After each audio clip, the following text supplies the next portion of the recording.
All right. How's everyone doing today? Fantastic. Super. Okay, fantastic. I know. Thank you to Employers Health. They reserved amazing weather for us just for our conference, which is fantastic. So, I am very excited to be here today. This is a topic that I'm extremely passionate about. It's near and dear to my heart, and that is how can we best support our caregiving employees?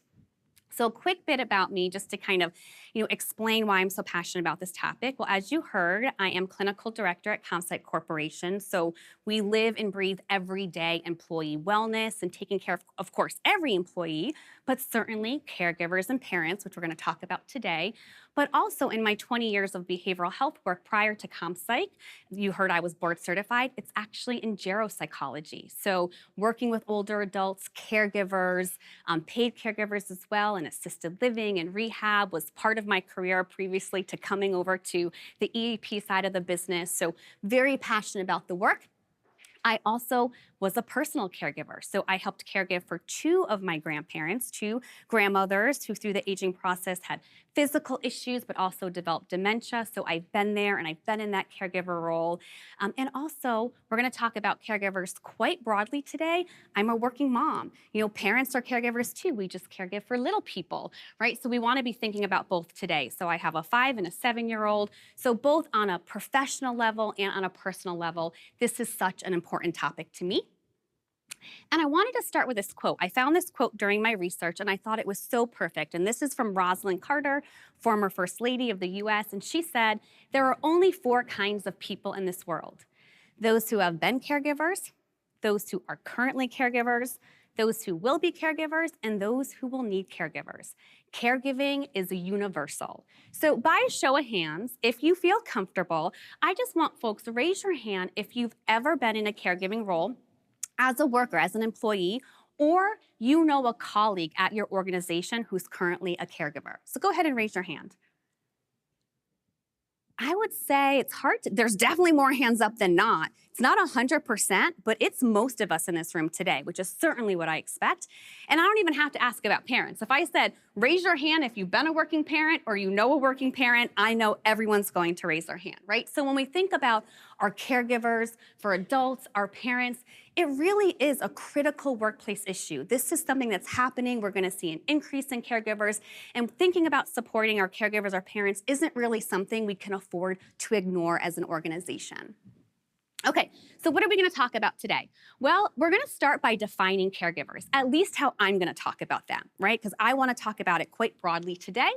And then we're going to describe some common caregiver work-life challenges and impacts. Before we start talking about the solutions, we really need to talk about what's the problem, what's the challenge, right? So we can be more thoughtful in what we want to implement and how we want to support our caregivers, our parents. Of course, I promise it's going to be just one slide, but I want to take an opportunity to really discuss the employee benefits. I know all of us in this room today, we care about our people. We care about our teams. We want them just because, again, right, we're in this field because we're drawn to taking care of others. We want them to have a good quality of life. We want them to have, good life satisfaction. But it also costs money for us to implement programs. So if we're going to spend money and our resources on different services and supports and programs, we want to know that there's a good ROI, right, on our organizations.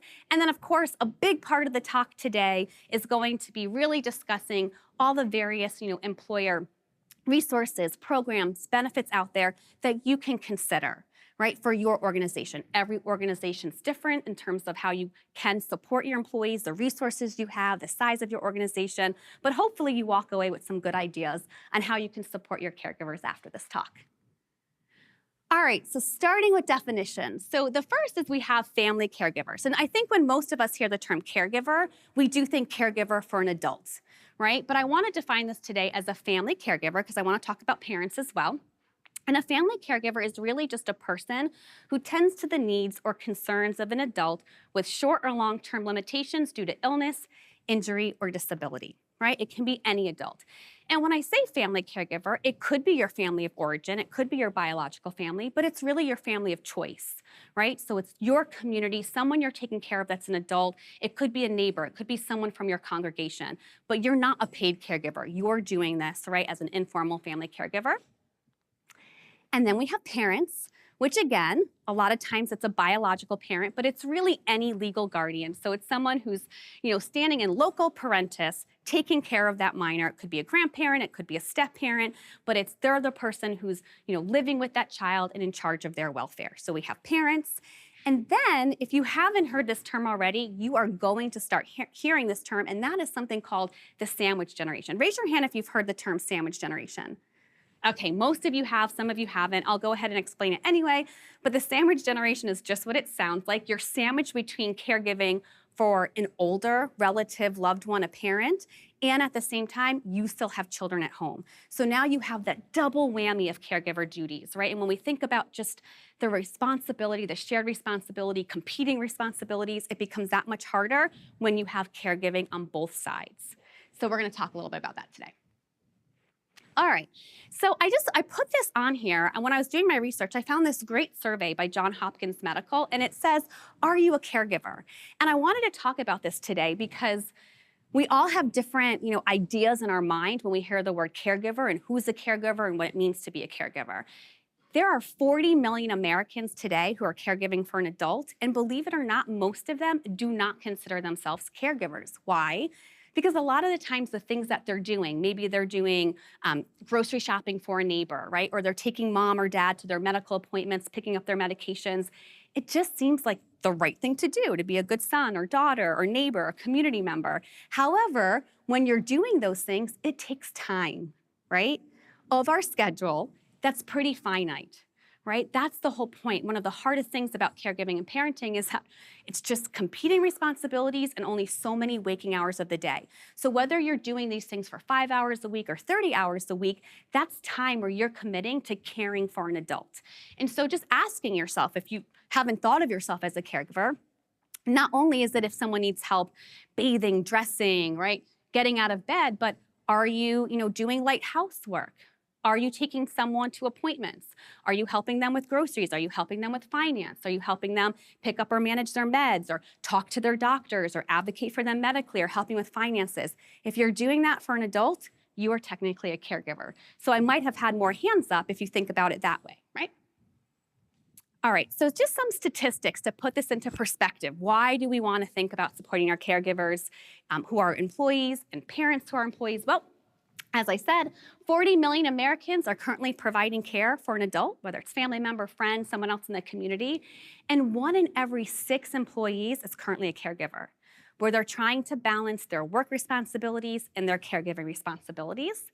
And the highest group is individuals middle-aged. So those of us in our 40s are most likely to be a caregiver, with almost a quarter of individuals in their 40s currently being in a caregiver role, right, as an employee. That's huge. That's a huge proportion of our workforce. And, I want everyone to hear this term. I think it's important. So the AARP talks about this idea of a caregiver cliff. And what they mean is, just in 6 years, in 2030, over 70 million Americans are going to be 65 and older. That number is going to increase, and with it, we can expect more individuals needing to be a caregiver and provide caregiver duties. So again, that's a huge portion of our working population. We need to be thinking about how we're going to support these individuals. That number is just going to rise in our organizations. And then in terms of parents currently make up 40% of the workforce. In 2022, over 33 million families had children under the age of 18, with over 90% of them having at least one parent that's employed. So what does that mean for us? Again, that's a huge proportion of our workforce, which means we are going to have employees that probably at some point working for us are going to struggle balancing their work responsibilities with their childcare responsibilities, right? So we want to be able to help them. And then in terms of the sandwich generation, almost a quarter of individuals out there today, of adults, are in the sandwich generation. Again, the biggest population is individuals in their 40s when we think about our workforce. So now they have that double whammy, right? They're caregiving, they're parenting. And when I think about individuals in this age range, these are our managers a lot of times, right? These are our supervisors. These are the employees on our teams that have built really strong industry knowledge. They have mentorship pipelines, right? They have built their managerial skills. We don't want to lose these employees. We want them to be effective at work. So we want to do things that can really support them when they're struggling with that work-life balance or their caregiver duties, so we can really get the most effective employees that we have, especially in that age range. All right. Caregiver challenges. As I said, before we delve into the solutions, we want to think about, well, what are the challenges? What are the challenges of our caregivers and our parents? No two caregiving situation is the same. They're all going to be different. It's very nuanced in terms of what challenges each caregiver or parent is facing. But when I think about the challenges, there's two kind of very high level bucket categories of challenges that permeate most caregivers, most parents. And the first one is dealing with our competing responsibilities, right? It is hard to parent. It is hard to caregive. It is especially harder when we are working, right? And we're trying to figure out when are we going to do all the different things we need to do in our schedule. That is so hard. And as you can see here, this first statistic should actually say family caregivers. This is for caring for an adult, but they spend on average 24 hours a week providing care to their care recipient. Could be less, but it could be more. That's a ton of hours. And working mothers, sorry dads, moms are still putting in more time with their children and housework, but working mothers spend over 30 hours per week on average on their childcare duties. By the way, shout out to the dads. Their number's increasing steadily. Every decade, we are seeing dads putting in more hours with childcare and housework. So let's keep it up, dads. We love that. Okay, but that's a lot of hours. And when you think about that and you have these competing responsibilities, what tends to go? It's not work. Right? Our employees are still dedicated to their work. It's not to their care recipients, because that's where they're focusing. It's on their self-care, right? Their work-life balance. When something's got to go, and something typically has to go, it's going to be focusing on their health, their well-being, and their self-care. So this is something we're going to talk a lot about in a moment. And then the other aspect is the emotional toll, right? It's very hard when you have so many things that you feel responsible for and you want to put your all in, and there's not necessarily enough time to do it and to give your all to everything. I feel that all the time as a parent. I've chronic mom guilt as a working mom, right? I always want to put more. And then when I'm with my kids on the weekend, I'm like, oh, I probably should be practicing for employer's health, right? So it's always this scale. We always want to put in more. So it's very, very difficult. So we have this emotional toll. There's tons of research, especially for family caregivers. If you've heard the term caregiver burnout, there's so much research on it. There's research on increased rates of depression and stress. But in addition to the emotional toll, especially for family caregivers, there's what we find this feeling of isolation. And why is that? Well, a lot of caregivers don't want to talk about their caregiving duties. They don't want to share it because they have this fear that there's this stigma that it will have a negative impact on their work career, that maybe they won't be considered for promotion or job opportunities because they think their manager or other individuals might say, well, they can't handle it right now. They have too much on their plate. So then they hold it all in, and we know that when we're dealing with stressors, one of the best things that can help us is our social support and a sense of community and having people support us. So that becomes really difficult when they have this feeling of isolation and they're kind of sticking to themselves. So we want to talk about that as well today. Okay? And so what are the impacts of those challenges? Well, we're going to see negative mental health impacts for sure. So this top bucket, this section up here is really for informal caregivers. But 2/3 of family caregivers report at least one adverse mental or behavioral health symptom in the past 30 days, right? It's hard, stress, trouble sleeping, anxiety, worry, whatever those are. And depending on the study, depending on the type of caregiver, some studies show up to 40% of caregivers in certain populations, we see this a lot with dementia caregivers, have clinically significant depression symptoms. And we also see that, caregivers who are working full-time, this probably just makes sense, right? It's intuitive. They have the greatest emotional and physical health deficits compared to non-caregivers because it's that time again, right? Trying to get everything done.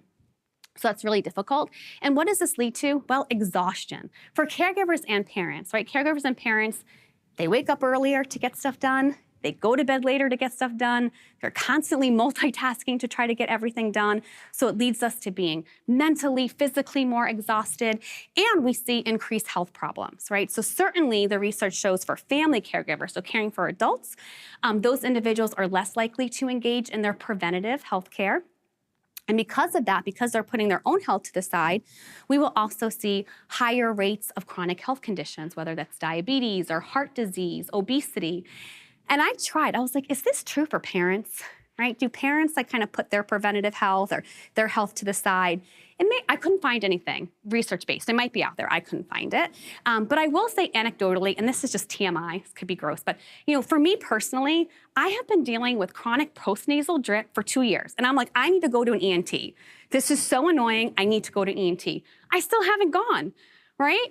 I'm like, where have the weeks go? Where have the months go? 2 years have passed because it's one of those things where it's a nice to have, I should probably go, but it's not a necessity. And as a working mom, like the week is gone like that. And I'm like, oh, next week I'll make that phone call. So I'm just gonna say, I don't know about all the parents out there, but I think this is true for parents as well. Maybe not as much as informal family caregivers, but I think as parents, we do the same thing, right? We kind of put our health and our well-being to the side sometimes. So what does this mean for work, right? So the work impacts. Well, we know that parents and we know that caregivers, they're more likely to be absent from work. They have to maybe take time off because their child's homesick or their adult care recipient needs to have a medical procedure, or there's some emergency, or they're dealing with those things. So they're going to probably be off work more. And then when they're at work, we do see more presenteeism, right? Because when they're at work, they might have to call and schedule an appointment or change an appointment or schedule activities or try to find childcare for something coming up, right? It's a staff development day. Well, okay, I want to come to work. Who can take care of my child that day? So we're doing those things. Absolutely. We also see the negative health impacts, right? If someone is not taking care of their health, if they're ending up with more chronic or severe medical conditions, it ends up being higher healthcare costs. And according to the Family Caregiver Alliance, this has led to up to $34 billion in annual loss for U.S. employers. Big number, right? I don't know about you guys. That's a lot of money to me. So knowing that, hopefully you're all with me here and you're like, yes, we have some people giving me thumbs up. That's my team giving me the thumbs up. They're with me. But if you're with me, you're probably now motivated to go, okay, knowing all of this, it really behooves us to take care of our caregivers and our parents. And if we do that, and by the way, we can, right? We can implement programs and policies that absolutely support our caregivers and our parents so that they can be more productive, right? We can take some of the weight off their shoulder through some of the logistical support. They can be more present. They can take less absences. That's huge for our bottom line. But also it's going to help us support employee morale and loyalty and recruitment and retention, because we know survey after survey in the past couple of years says our employees, they want and they expect well-being and health support from their employers, right? They expect it, and especially for caregivers and parents, because we know that they have these life circumstances that can have a bigger impact on their stress, on their well-being. So what I want to do for the remaining time is talk about what some of those resources are. Right? Hopefully you have some of these in place. If you don't, we can ask questions. I'm happy to talk about these after the talk today. But really thinking comprehensively how we can support our caregivers, our parents. And I've broken this down. This is kind of like an artificial categorization, but it helps just list some of these resources. And so I think about it in terms of elder care. We use elder care at ComPsych. It really is for older adults, but really a lot of those resources are if you're caring for any adult, even if it's 18 and over, a spouse, a sibling, a neighbor. Then we have child care, resources for parents, and then of course, self-care. And when you think about these different resources today that I'm gonna talk about, think about it comprehensively, right? Caregiving, parenting, it's not just a logistical burden. That's huge, but it also can pose psychological, emotional, physical, social, financial challenges as well. So we want to think about a comprehensive support plan that's really going to help our caregivers and parents holistically. So let's look at some of these things, starting with social and emotional support. Okay. Well, the first thing, and you guys have heard this before, we talk about mental health more broadly, but the first thing is we want to make sure we are doing things that is going to support a culture of support, a caregiver-friendly workforce. That's huge. That's where it all starts. You heard me earlier say that caregivers often don't share that they're caregivers. They're afraid to disclose it. They're afraid of what that means for them in their career. And that becomes extremely isolating. And that is not good for their mental health. That's not good, right, for their job satisfaction. So we want to think about that. And I'm going to talk about some ways to do this, right, whether it's through training and some of the other benefits, but we want to create that culture. One way to do that is to think about support groups. So one of the things that we do at CompPsych is something called guidance sessions. So these are small clinician-led groups that we bring to an organization, and it's just for individuals in that organization going through a shared difficulty, a shared stressor, where they can find that collegial support in a very safe, non-judgmental space, right, where they can talk about that stressor, to just get that normalization, that validation for how hard it is. That's hugely effective. That's hugely cathartic. And then share with each other and have the clinician also share, well, what are some healthy ways to cope with this? How do we build resilience, right? How do we engage in self-care? So that's something we do. But in addition to kind of bringing a service in or having a clinician come in, a lot of organizations are starting to have employee resource groups. And not just as you guys know, employee resource groups are where employees who self-identified into a particular category can come and collectively meet and support each other. But think about things outside of just diversity factors, right? So I know a lot of organizations might have a group for BIPOC employees or Asian American employees. But think about, if you don't have this already, having a parent ERG and a caregiver ERG, because these individuals need to support each other, and having that community is so huge. And then as you think about your services, I know, for example, at CompPsych, when we think about EAP services, a lot of times it's like a per employee per month model. But it's not just the employee, right? It's anyone in that employee's household and children who are in college who have access to that service.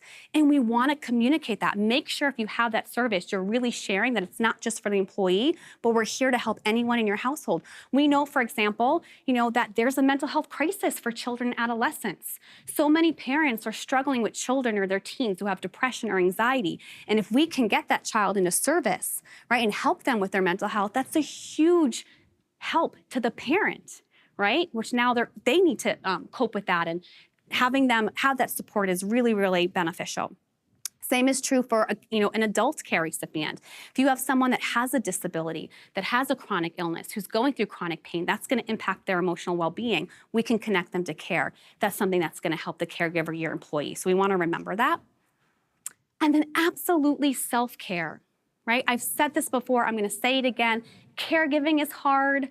Parenting is hard. We know it leads to stress, and we know that our caregivers put their well-being to the side. So if we can bring resources that support our parents and our caregivers' mental health, it's going to make a huge, huge impact. And I know this from my years of doing geropsychology and working with formal caregivers. You can't be an effective caregiver if you don't care for yourself. So it's this catch-22, right? Kind of caregivers fall on their sword, like, I have to give all of myself to this other person. They need me. Well, but to show up, you have to take care of yourself. So we want to help them engage in that way. And I think about, obviously, I come from the EAP space, but thinking about EAP services is huge. But we want to think about it across the continuum of care, not just counseling. Yes, some individuals can absolutely benefit from working with a licensed mental health counselor. If it's moved into burnout, depression, anxiety, that's wonderful. But not everyone needs that level. There may be some other service that really connects with them, that gets them. I know if I asked everyone here who would like their utilization of your benefits, higher utilization, we all raise our hands. Well, part of that is finding the services that are going to resonate and connect with that person at that time, meet their needs and preferences. So for example, well-being coaching might be what they need. Maybe you have a caregiver that through their caregiving duties, they just were not thinking about their nutrition, their diet, they've gained weight, they're feeling terrible, they want to get back on track, they don't know where to start, right, with their time management, competing priorities, how to think about their health and nutrition goals. Well, working with one of our well-being coaches could be an amazing support for them to get back on track. And then you have some individuals who they're very busy, they want support in terms of coping and resilience and helping with stress and helping with relaxation, but they want to do it on their own. So, do you have those kind of more digital solutions, self-guided solutions, like our CCBT, Computerized Cognitive Behavioral Therapy app is great for that, because parents and caregivers can use it whenever they want, right? Whenever it's convenient for them, to help them work through some of those things. And then, of course, training and education. This is huge, right? I always say this, I'm doing a training. You guys know I do trainings. Obviously, I'm up here. But as a trainer, what I've learned is that if we want employees that can cope with change and can cope with stress, we want to equip them with the tools to be able to do it. We want to give them trainings where they can add more tools to their toolbox. This is so helpful. So are you bringing in trainings on self-care, on caregiving, parenting trainings to help them? And also managers. This is a big part of creating that culture of support. A lot of times managers are promoted to managers because they are individual all-stars, right, on their team. And they're high producers, and we want them to replicate it. We're like, you are an all-star, we're gonna make you a manager, keep our numbers high, or whatever it is, right, that is kind of your KPIs in that department. That doesn't mean they know how to lead people.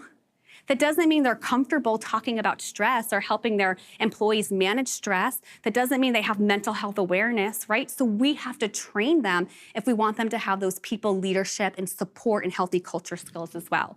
So I know, you guys, this slide defies like all rules of PowerPoint and word count. I realize that. I already cut it, believe it or not. It was like tinier and smaller. So what is this?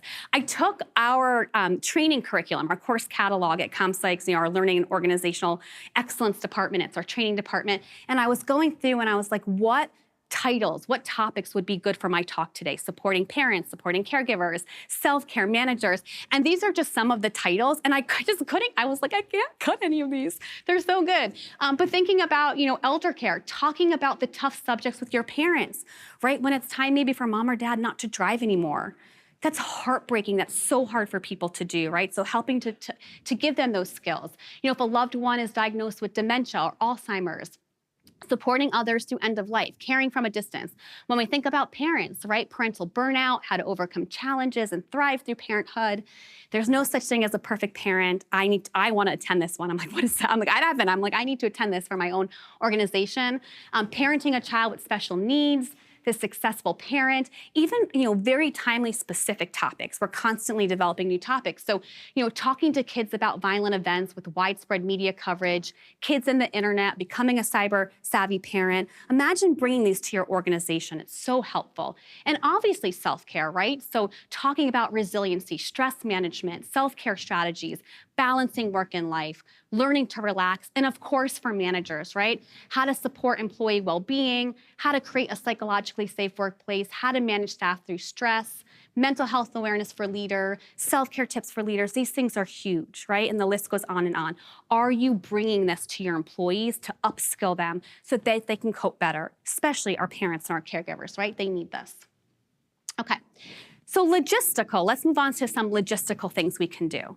I get it. Not every company, not every position makes sense for some of these things I'm going to say. If you are in healthcare and you have nurses and it's shift work and it's a 7 to 3, 3 to 11, 11 to 7, like they have to come on time. We have to be there for their patients. They have to relieve their colleague. It's not as easy. But think about things as you can implement them. Certainly we know, and we're seeing this move, since the pandemic, but having a flexible, having a hybrid schedule, these are things that are very helpful to caregivers, to parents, so they can better balance their work and their personal lives and those needs. We're also seeing a lot of organizations move to single category PTO. Right, so instead of saying you have this much sick time, this much vacation time, lump it all together, let people use their time when they need to, how they need to is so helpful. And of course, thinking about, well, this is interesting. I feel like some of my bullets might be missing. We're supposed to have up here a couple other things, but I remember it, so that's okay. I'm like, this is not as long. I must have updated it in my sleep. But definitely elder care, child care, right? When we think about having services, and this is that logistical, taking the work burden off of someone's shoulders, our parents and caregivers. So at ComPsych, we have what we call work-life services. It's unlimited, legal consults, financial consults, doesn't apply as much here, maybe in some capacity, but certainly our child and our elder care. Absolutely. So our child care specialists, what are they helping with? Well, doing the research, giving referrals on things like childcare, daycare, after-school programs, finding a tutor. I want to find piano lessons, right? The things that parents need to do that take up so much time, we can put that off on someone to give a vetted list of referrals, lots of information. Same with elder care, right? If you're thinking about, okay, I want to find respite care, a companion. I'm interested in learning about assisted living facilities near me. I want to find a local caregiver support group. I want to find resources to help make my mom's home more safe, guardrails. I need to find her a walker. We can help with these kind of things. And I don't think people realize just how bottomless the possibilities are, right? I mean, I'm dealing with a 5 and a 7-year-old birthday parties. It's like, where do I find birthday party venues, right? In my area, I'm constantly searching like parties for toddlers. We can find birthday party venues. We had someone once that asked, I want to rent a big bouncy castle. Right? Where do I do that? Our Family Source team found that for them. It's like, here's all the places near you that you can rent bouncy castles. That's hugely beneficial because all of this is the time management and the things that we have to do as caregivers and parents that turns into presenteeism, right? And things that we're doing at work as we're trying to manage this. So huge, huge, huge for sure. Thinking about expanded family benefits, of course, if you have like an HSA, like for dependents, that can help with, the finances of childcare. Some organizations are even doing on-site childcare, right? It may not be a full-time daycare program, but where employees, for example, can have so many days a year, they can drop off their child. So again, if the daycare is having a staff development day, but you want to work, you don't want to take a PTO day, you want to be present, you can bring your child. Those things are huge. We also, you may want to think about healthcare advocacy services. So we have something at ComPsych we call Health Champion. And this is a healthcare advocacy and navigation tool. There's an admin component, there's a clinical component for the employee, but anyone in their household or anyone that's impacting them. So again, like thinking of an elderly parent that they're helping take care of, a lot of times there's a lot of medical questions, a lot of medical advocacy that they have to do.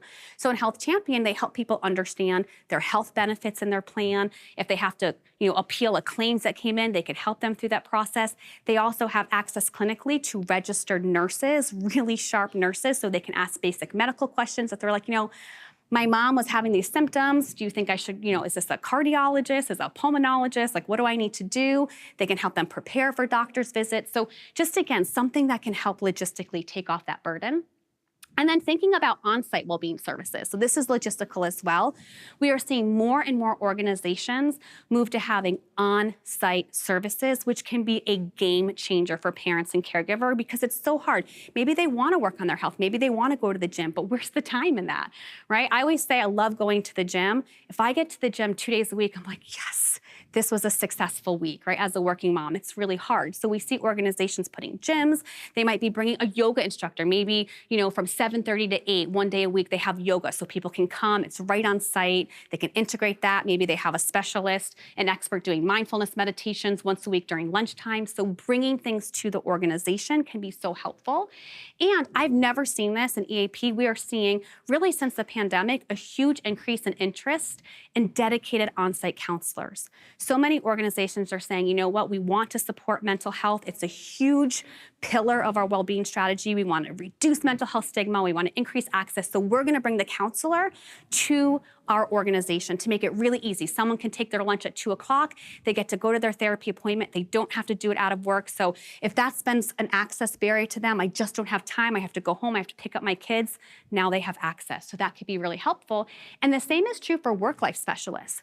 We are seeing organizations actually through our Family Source services have a licensed social worker who is the expert on not only community resources where you are, but also EAP benefits, your other, vendor partners, internal benefits, can sit down virtually in person with an employee, try to understand what are their stressors, what are they going through, and help get them connected to services that are going to make a huge difference.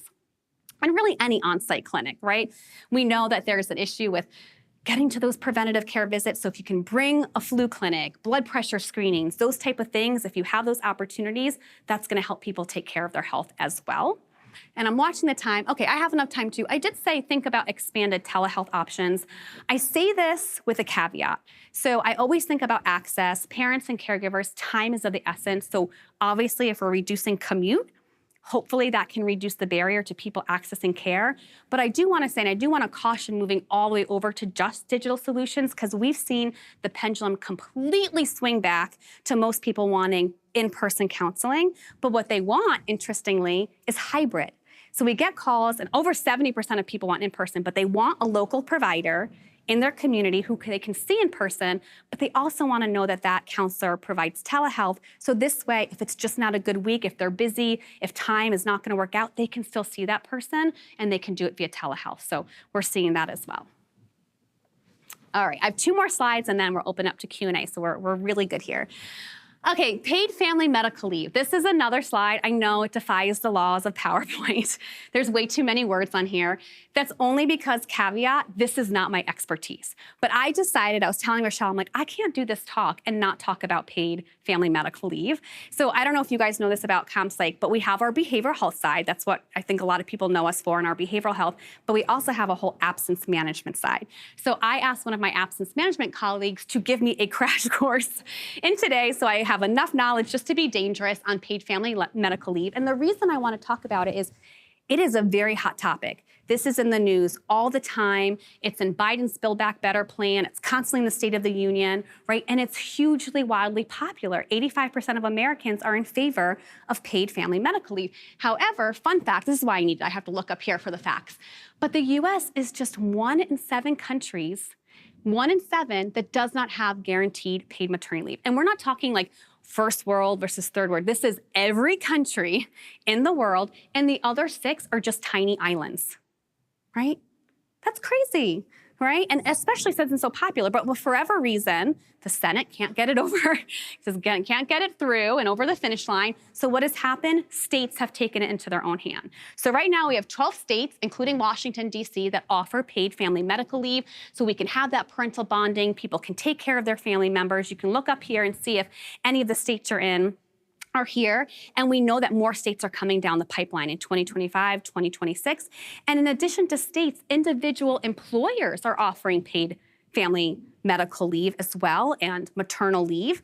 We see this happening a lot in the tech industry, but it's really starting to permeate all industries, healthcare, manufacturing, because people want to recruit and retain talent. And we know that for parents and caregivers, right, while they're previously with FMLA and state laws, they had their job protection with unpaid leave, it's still extremely stressful to take the time off, right, if you have this financial burden and concern. So from a caregiving perspective, from a parent perspective, seeing this shift, it's hugely amazing for the employees, right? Because now they get to not only take time off and have job protection, but they're also going to get paid. But what does this mean for the employers? Well, it is hugely difficult, especially if you are a multi-state employer, because every state has different laws. So it gets very, very complicated if you're in more than one of these states.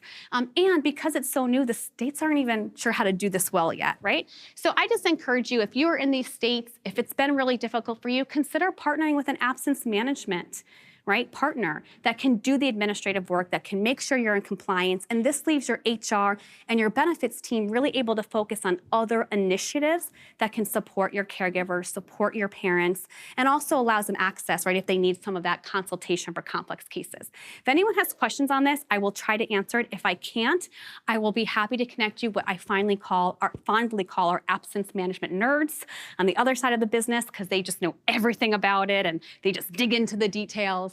And then last slide before Q&A, some additional considerations. Just other things I think that are important for us to think about.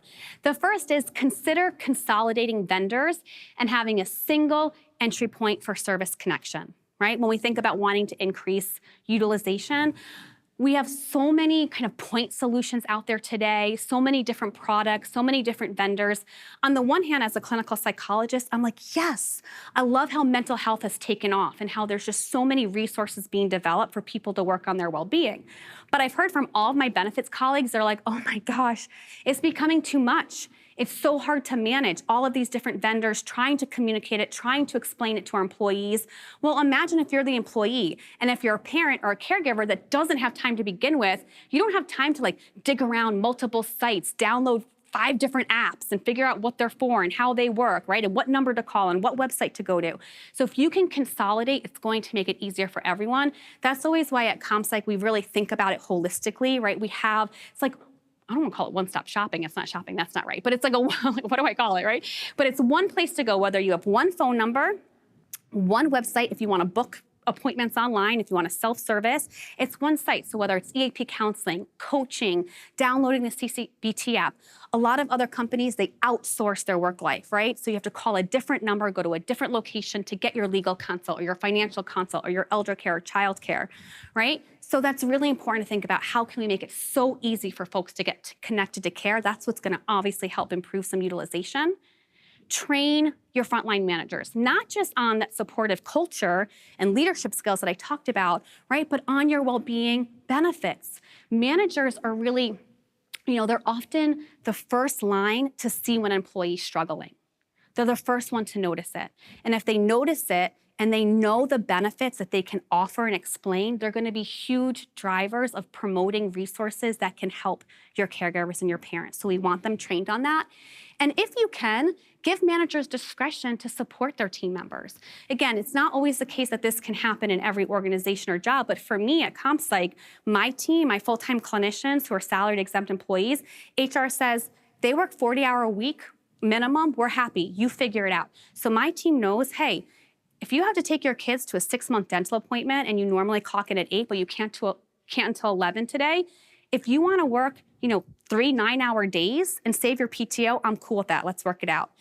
It is so amazing how much they appreciate that in terms of stickiness and retention and job satisfaction, and they do not take advantage of it. And then lastly, I'm over time, but this is the last comment and we'll do Q&A, is tailor your communications to increase engagement, right? So a lot of times in well-being, we're thinking about efforts around stress and burnout and depression and anxiety, but we want to think more creatively in tailoring communications to different groups of individuals because we never know what's going to resonate with them. Right? They're seeing all these resources. And I was just talking to, colleagues today. It's this balance of trying to communicate and increase utilization, but not over communicate. But sometimes it's more about the right communications, not the amount, and what is actually going to make an employee go, I'm going to read this communication. And they might, we know caregivers and parents, they're not thinking about their self-care. So they may not spend time digging into something that's talking about depression. But if they see something about caregiving or parents, they might go, ooh, let me read this. Wow, that sounds like it could be helpful. Let me try this service, right? So thinking about that. We do a lot in May for Mental Health Awareness Month. Well, November is National Family Caregiver Month. Maybe we do some type of, initiative in that month. Or specific days. In April, we have an Autism Awareness Day. Maybe we want to do something that just puts out some type of information so we can connect with parents who have a child with autism, right? So being creative. That was a ton of information really fast. All right, so let's open up to Q&A. I didn't leave a ton of time. I will be here during the break. Let's start with questions now. And you have my email. Everyone can email me, please do. And I have my amazing colleagues, Sean and Jason, who will be here all day and at the network event if you have questions as well. But we'll see if there's any questions before we pass it over to the next speaker. As a reminder, please wait for the microphone to ask your questions to benefit those around you. Thank you. Okay, we have one yet right over there.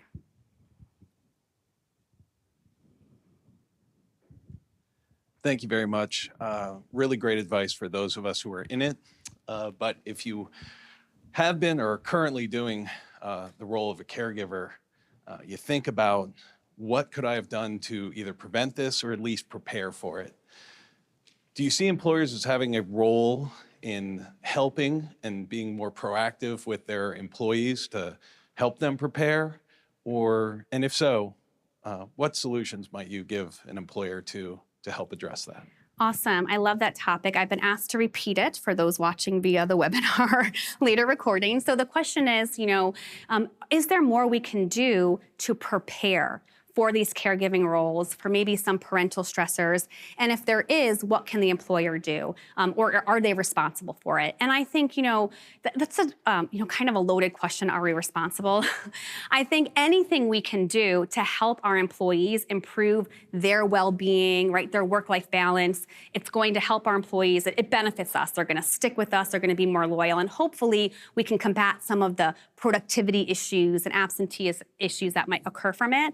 But in terms of prevention, I think a lot of the times this training can be useful, right? And so a lot of the trainings I see the most common, which are so important, I'm not saying don't do this, are things on stress management, preventing burnout. But I would encourage employers to think about a lot of the work life, like kind of situations our employees are in, and can we bring some of those education or materials to them in advance? So doing a talk on, what is a caregiver? As I said earlier, some people don't even realize they're a caregiver. And sometimes it starts slow, maybe mom's starting to age, But in 5 years from now, we may be doing a lot more caregiving or a lot more responsibilities. So knowing what that means, knowing the resources that are available ahead of time is going to help people engage and access those. So I think it's a great question. I think if there's a way to be preventative and help folks understand what are challenges that they may face in the future, what are the resources to help them be prepared or cope, would be amazing. And really how to use the resources. Like if you had a health advocacy program,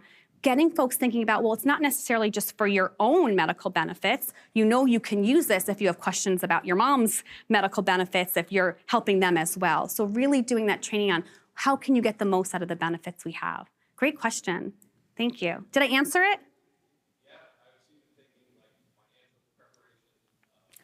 Oh, absolutely. Okay, I'll repeat it. It's okay. So the comment was also thinking about financial preparation. Yes, absolutely. And if you have access, we're done in 5 seconds. But if you have access to those like financial legal consults, absolutely that as well. Yeah, will, end of life, power of attorney, all of that, living will, fantastic. Okay, I'm so sorry. We only had time for one question, but that's because I want y'all to come to me one-to-one, and I want to meet you, and I want to be able to talk to you. So if there's any other questions, please come to me during the break. I'm happy to answer them.